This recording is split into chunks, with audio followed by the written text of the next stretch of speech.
السلام علیکم ناظرین، روحانی چینل 72 سے آج سے ہم آپ کے لیے ایک ایسا سلسلہ شروع کر رہے ہیں جس میں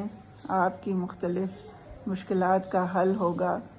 کچھ ایسے آپ کو اعمال بتائے جائیں گے، کچھ اذکار بتائے جائیں گے کہ جن کو حاصل کر کے آپ اپنی مشکلات سے باہر آ سکتے ہیں۔ تو اس سلسلے میں آج سب سے پہلے میں آپ کو بسم اللہ الرحمن الرحیم کے بارے میں بتانا چاہوں گی۔ ویڈیو کو آپ آخر تک دیکھیں گے تو آپ کو اس میں سے ایک بہترین عمل ملے گا جو آپ کی تمام مشکلات کا حل ہو سکتا ہے۔ بسم اللہ الرحمن الرحیم، آپ جانتے ہیں کہ کلام خدا قرآن پاک کا سرنامہ کلام ہے کہ یہ کتاب جو ہے یہ بسم اللہ الرحمن الرحیم سے شروع ہوتی ہے، اور ہر سورت کے آغاز میں سوائے سورہ توبہ کے بسم اللہ الرحمن الرحیم کو پروردگار عالم نے نازل فرمایا ہے، اور اس کی اس قدر برکات ہیں، اس قدر اس کی صفات ہیں کہ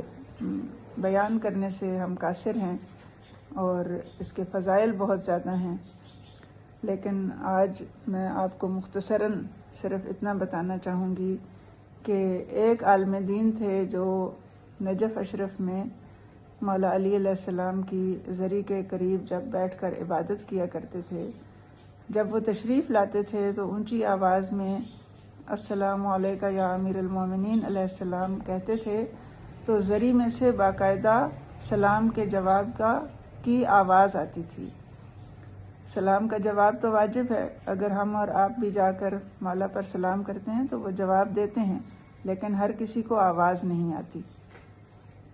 تو جب لوگوں نے ان سے یہی سوال کیا کہ ہم بھی سلام کرتے ہیں، آواز نہیں آتی جواب کی، تو آپ میں ایسی کون سی بات ہے کہ آپ جب مولا کو سلام کرتے ہیں تو آپ کے سلام کے جواب کی آواز آتی ہے؟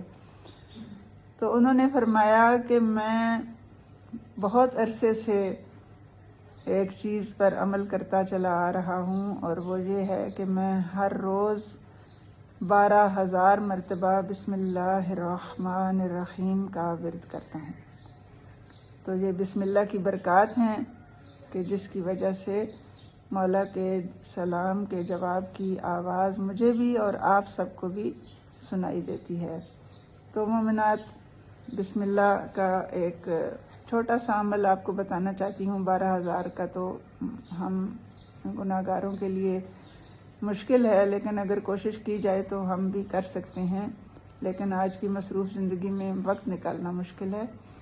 تو آپ کو جو بھی مشکل درپیش ہو،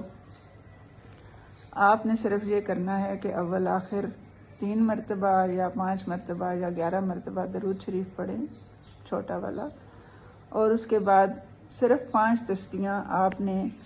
بسم اللہ الرحمن الرحیم کی پڑھنی ہے، اور پھر آخر میں اسی طرح آپ نے درود شریف پڑھنا ہے جتنی تعداد میں شروع میں پڑھا تھا، اور اس کے بعد آپ دعا مانگیں، جو بھی آپ کی مشکل ہے وہ اللہ کی بارگاہ میں پیش کریں۔ لیکن دعا مانگنے کے بھی بہت سے آداب ہیں، ان میں سے ایک مختصراً یہ ہے کہ